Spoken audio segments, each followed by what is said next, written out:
If you're sitting here right now, convinced she was the one, that there won't be another like her, that you lost something irreplaceable, stop for a second. I won't tell you to just forget her. I will tell you something more honest. What's happening in your head right now isn't the truth about her.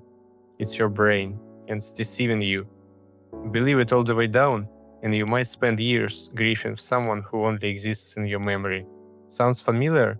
3 a.m., scrolling, not replaying events, replaying feelings.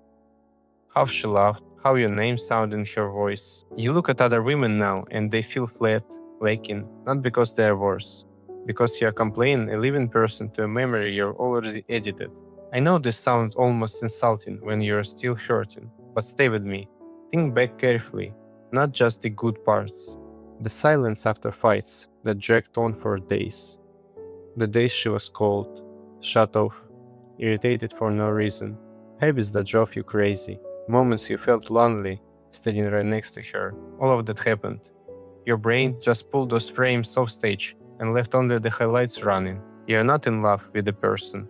You're in love with an edit. Missing someone doesn't prove that they were the one. It proves that your nervous system attached deeply. Here's what's actually happening. Your attachment system, the part of you wired to bond, just lost its person. On a primitive level, it reads that as a danger, loss of attachment, loss of safety, loss of access to the person your system has bounded to. Dopamine crashes, serotonin drops with it. So it does what withdrawal does. It sends you back to the source. Every memory replay is a small hit of the same dopamine you used to get with her. You are not only missing her, you are missing the feelings she used to trigger.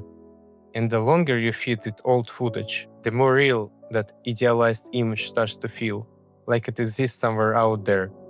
But it doesn't. Your brain built it out of highlights and hormonal hunger. The real her was more contradictory than the picture. If thoughts like, nothing matters without her, start creeping in, that doesn't mean you're broken. It means your biology is running at full throttle, exactly as it's built to after a major loss. Millions of people have walked through this exact phase, and none of them stayed in it forever. And if this pain even gets so loud that you feel unsafe with yourself, don't handle that alone. Call someone, right now. Pain lies best when you're isolated. Maybe she was really good. Maybe she really did matter. This doesn't erase that. It just stops your pain from turning her into someone perfect. She was good. Maybe genuinely good. But not exceptional. Because people like that don't exist. Every person is a mix of strengths and flaws, the same as you. The myth of the one is dangerous because it's closed the door. It convinces you there was the only option, and it's over. There are many other options. Closeness isn't built because you found someone perfect. It's built because two ordinary people decided to build it together. That can happen again, with someone else, differently, not worse. Do one thing right now. Write down, honestly, 3 of her real flaws.